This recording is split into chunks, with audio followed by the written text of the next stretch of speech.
control.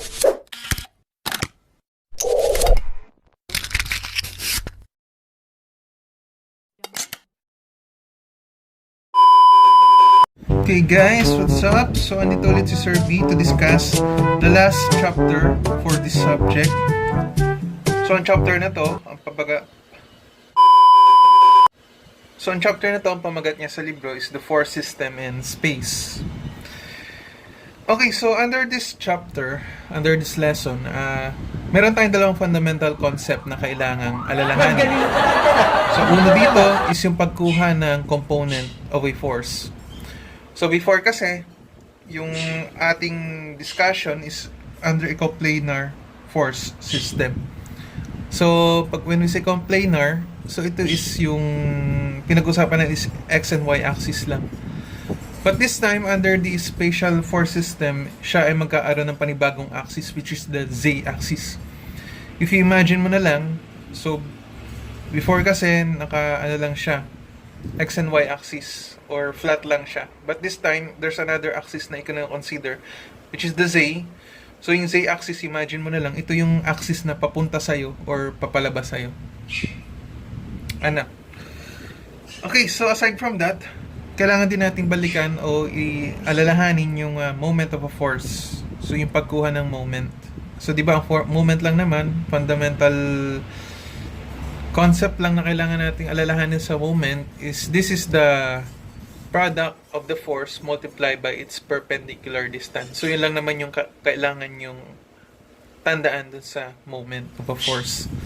And then we are setting a positive and negative value for a moment. So kadalasan yung moment natin, if it's positive, dapat underclockwise siya. And if it's negative, vice versa, counterclockwise. Ano? So ganun lang din dito. Again, madadagdagan ka lang ng isa pang axis. So meron ka magiging z-axis na gagamitin when you take the moment. Okay, so kung maalala niyo yung topic before, yung under coplanar force system. So halos same lang din naman yung magiging concept niya. Ang nangyari lang, mas magiging siya, yung discussion niya is extended for which it should include the general case of a force in space. Okay, so let's now proceed with the first topic under this chapter. So ang pagkuha ng components of a force in a space. Okay, so to make the discussion short, if maalala nyo yung topic do sa subject ng solid mensuration, yung pagkuha ng mga volume. So, i-recall nyo yung topic na rectangular parallelepiped. So, the concept of that is just the same as the concept here in getting the components of a force in force system in space. Okay? So, again, if you're going to relate yung nauna nating topic. So, before kasi yung topic natin under coplanar force system, or ito yung mga meron lang x and y axis, kung saan meron kang a force F, kung saan yung mga components niya, meron kang Fx, which is acting at the horizontal axis, and Fy, which is acting at the y-axis. So, para makuha mo siya, you have a given theta or a given slope. So, multiply mo lang siya dun to get the component. So, yung kasing principle na yun, pwede mo rin lang kasi siyang i-relate dun sa rectangle or parallelogram. Diba? Kung saan, for example, iset mo yung base mo as the Fx and yung height as the y component. So, ganun lang yung concept niya. If you're going to get the diagonal of that parallelogram, so that is just the resultant force, F. So, same as lang din kapag kinonsider mo yung mga slope niya or yung side ng parallelogram na yun. So, that side of a parallelogram is just proportional dun sa force triangle, or yung forces o yung component ng force and with respect dun sa resultant force F. So, yung concept na yun, di ba siya ecoplanar lang. Ang nangyari lang, this time, di ba, force system in space, when we say space, so magiging 3-dimensional na rin siya. Kagaya nitong sa rectangular parallelepiped, which is, ano na siya, volume na yung pinag-uusapan. Kung before, ang pinag-uusapan natin ay yung base at height niya, ngayon meron ka nang kino-consider na thickness. So, that thickness represents yung z-axis natin. So, yung concept nito iisa lang. So, if I were you, just recall the topic na pag sa rectangular parallelepiped ng solid mensuration nyo, ay I know wala magiging problema dito kasi yun lang din ang gagamitin yung concept. Okay. So, para mas maunawaan nyo yung gusto kong sabihin o ibahagi sa inyo, try natin sa isang example. Okay, so before muna pala tayo mag-solve ng problem, ipakita muna natin yung mga formulas o saan ba na-derive yung mga equations na gagamitin natin for this topic. So before kasi, under coplanar force system, kung maaalala, itong axis lang na itong ginagamit natin. We have the x and the y-axis. Kung saan yung positive value mo ng x is going to the right and yung negative is papunta sa kaliwa. So same lang din kay y. So kung pataas ka, positive. Lahat ng pababa, negative. So this time under force system in space, madadagdagan ka lang ng panibagong axis which is the z-axis. So imagine mo na lang ito yung axis na papunta sa'yo. It's either palabas siya or papasok. So inilatag lang natin siya in this direction para makita. So ang positive value mo is going in this direction and then yung negative is papunta doon sa loob. Ano?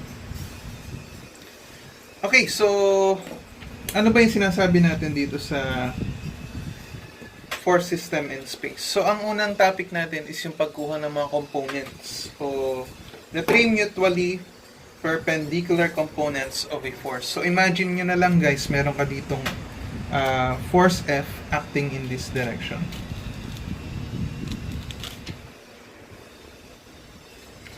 So, this is your force F. Okay, so yan kasi, if kukunin mo yung mga component niya, so ito, papunta siya in this direction. Okay? So, pasaan yung x component niya? So, di ba yung x component niya is papunta dito?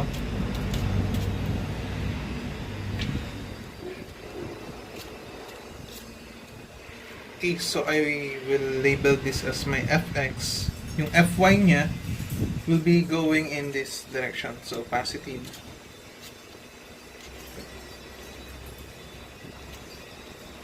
And then, yung kanyang z component will be acting at this direction.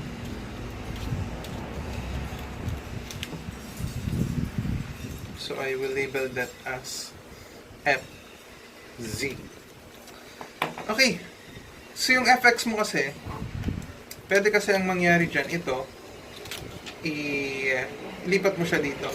Or mag-drawing ka lang ng fx with the same magnitude dito sa pinagdugsungan ng fz. Hanggang sa makabuo tayo ng isang rectangular parallelepiped. Kasi nga, gaya ng sabi ko kanina, yung f mo, that is just the space diagonal ng ating rectangular parallelepiped. Ano? So, ang gagawin natin, so ano bang kulay yung pwede? Sige, blue na lang din. So, ito kasi,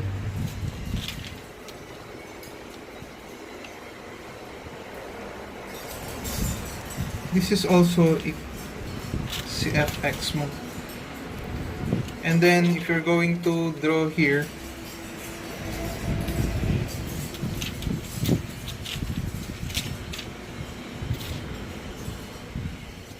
ayan. So, pinagtagpo ko na lang sila ha. So, that will be your fy. At the same time, ito, pag pre-project natin dito, this is also my FZ. Tama? Same as for this one. At the end of fx, i-project mo lang ulit si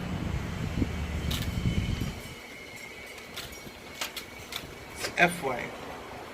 And then from that point, check natin si fx.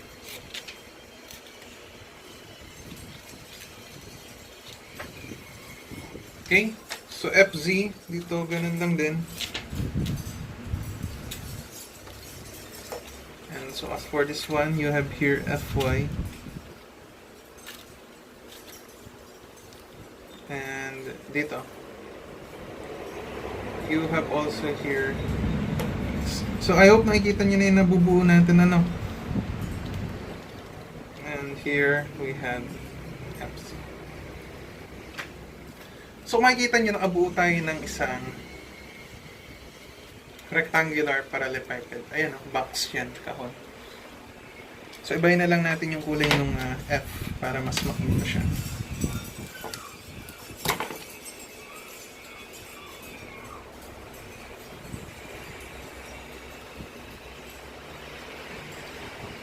So yung F mo, diba, ito yung resultant lang ng tatlong component ng mga forces na ito. Ano, kung saan yung equation niya, so F is just equals to the square root of fx squared plus fy squared. So kung maalala, if under x and y axis, ito lang yung equation natin, di ba? Fx squared plus fy squared. So nangyari lang, since space 4 system yan, magdagdagan lang ng fz squared. Or if you're going to relate this in dun sa side ng rectangular parallelepiped mo, space diagonal lang to. Ano? Okay, so paano ba na-derive yung formulang to? Okay, so ang gawin natin, ito kasi diba, ito, and if you're going to draw a line here, sabihin ko siya as side A.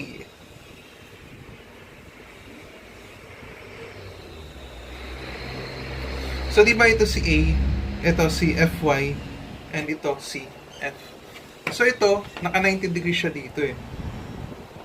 So, if ito, isolate natin, and then hihiga ko siya dito, ano magiging itsura ng figure natin? So, di ba pa ganyan siya? So, ito naka 90 degrees. Ito si side A. Ito si Fy. And ito si F. So, if you're going to solve for F, ano yung magiging equation natin? Di ba F is just equivalent to the square root of Fy squared plus A squared. So, again, ito yung piniderive natin formula. Okay. So, hindi pa tapos. Ibig sabihin yung A, kailangan natin i-relate in terms of Fx and Fz. So, paano naman natin siya gagawin? Okay, so now, this time, ang gawin natin, i-consider natin tong triangle na to. So, ito, kasi, naka-perpendicular siya eh. Tama. Kasi diba nung before, ito si FC, ito si FX. Ito, pre-project mo lang dito. O dinugsungan mo lang siya dito. Kasi ito, same lang din na FX dito. So, nangyari, perpendicular lang siya eh. Kasi imagine mo, itong plane na to, diba yan? So, ilay mo lang siya na flat. So, kung itong side na to, ilalagay ko dito. Ano ba maganda i-skew? Ito kasi siya. Yan ha, nakaganyan pa siya. Ito si side. Ito si side Z o yung FZ. Ito si FX. Ngayon nakaganyan siya. Diba? So, ang ginawa ko yung FX, nilagay ko lang dito sa kabilang dulo. Ano?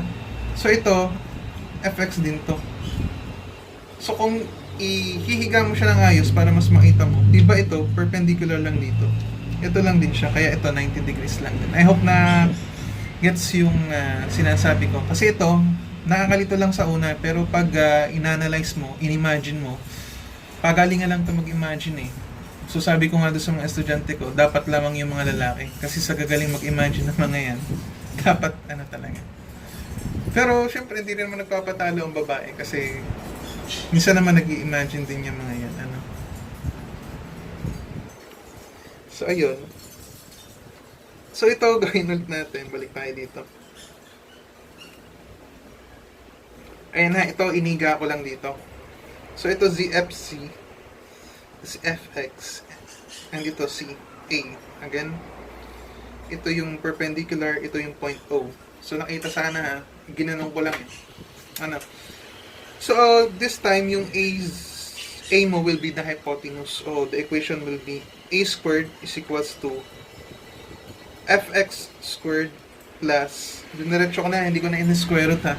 Kasi ang gagawin ko, itong volume to, isa-substitute ko lang dito. Okay? Plus Fz squared. From where, yung A squared, diba equals lang din siya dito. So, if you're going to substitute that value, F will be equivalent lang sa, so hindi pala nakapatas ng ayos, Fy squared plus Fx squared plus Fz squared. Or if you're going to rearrange that, you will arrive at the same equation as for this one. So again, ito yung isa sa mga equation na tatandaan natin. Ano? So next, paano mo naman makukuha yung mga component of a force? So paano daw?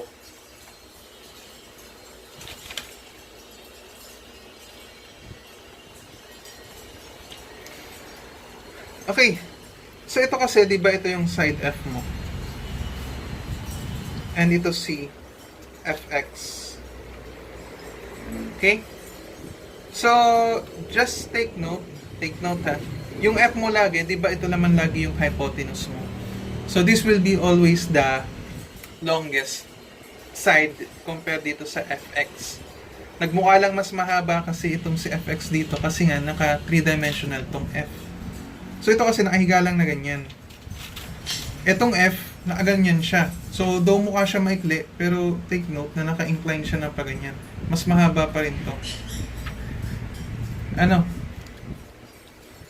So, if you're going to isolate that, so, ang gawin na lang natin, ayan.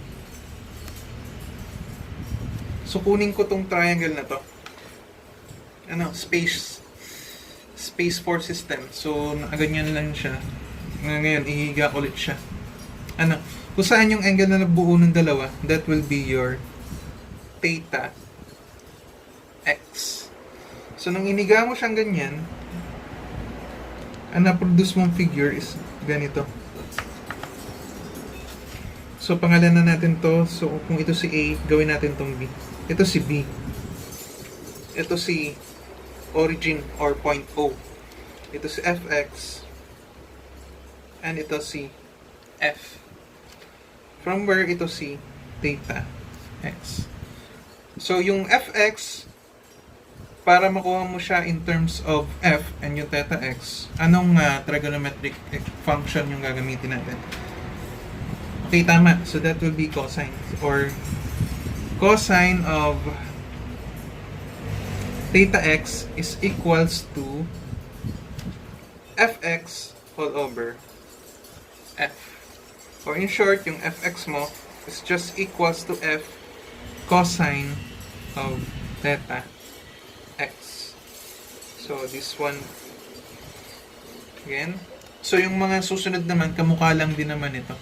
Ano bago lang sa kanya is yung kanya ditong if this is y, this will be fy, ito magiging cosine theta y. Ganun lang din. Okay, so para naman kay y, so ito siya. Ayan.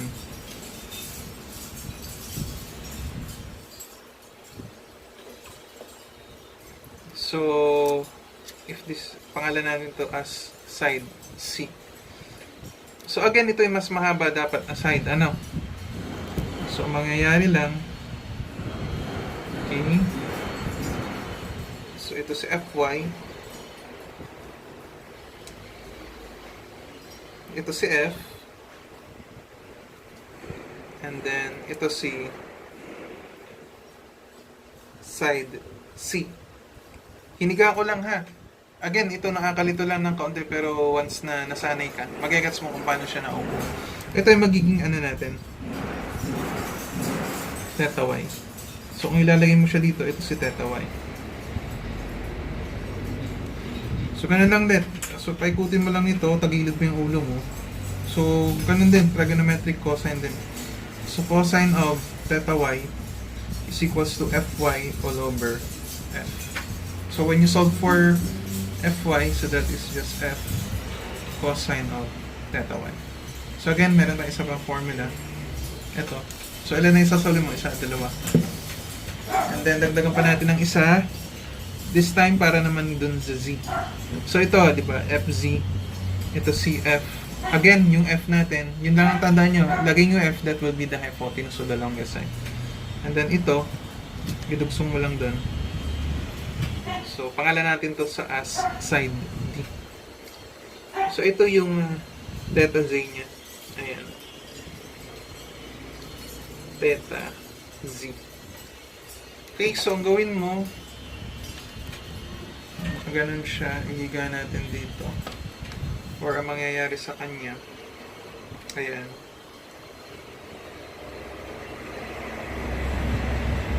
Ayan. Hindi.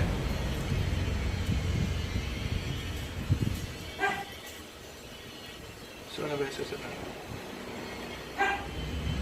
Ito yung longest. Ito si FC. Ito si F. And then ito si FC. So, ilukso natin dito si D. Ayan. So, FZ.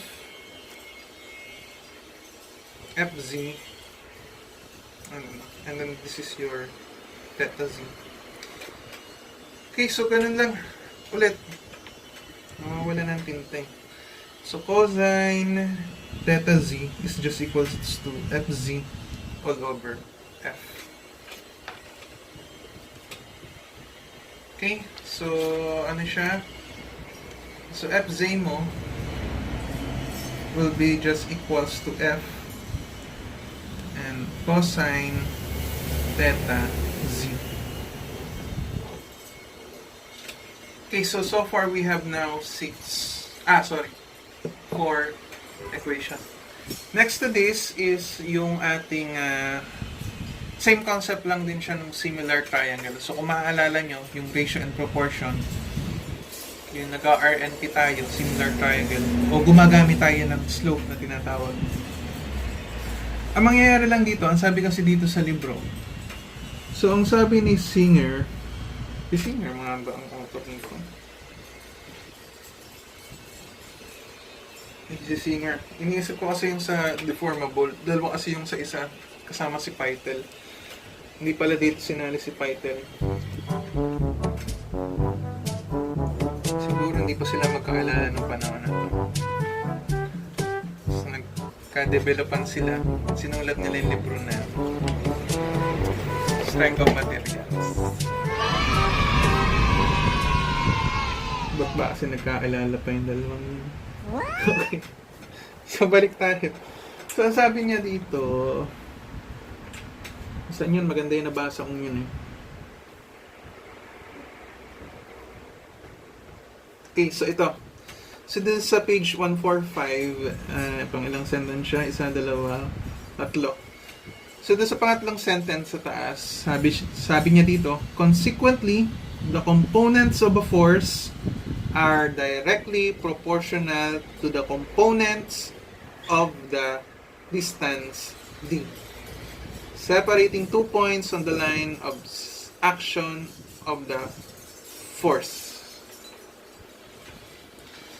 Okay, so ang sinasabi niya lang dun, so ito rin kapareho lang din ng sinabi ko kanina, ay yung F kasi, yung mga component niya, di ba same lang din yan sa side ng mga rectangular parallelepiped, yung base times width times height or thickness. So, yun lang din yung gusto niya sabihin. Or, if gagawin mo siyang equation, yung force x mo over x will be just equals to Fy over side y is equals to Fz all over side z. So, yan lang din naman yan. Or if you're going to cross multiply it, Pakita na nga natin. So for example, ito example lang ha. Ito si fx, ito si fy, ito si fz. Ito si x, ito si y, ito si z. So by ratio and proportion, by RNP, fx over fy. So ito equals lang sa x over y. So ito, di ba? Yan lang din naman yung halos na buo dyan eh. So pag cross multiply mo, yung x ibaba mo. Taas mo yung fy. Yan din yan. Ano? So yun lang yan. So ratio and proportion, similar triangle, or ito distance formula o yung diagonal ng parallelepiped sa space. And then ito, pagkuha ng mga component. So yun lang yun. Yun lang yun kailangan nyo tandaan dito sa component of a force. So para mas maunawaan, let's try it on a example.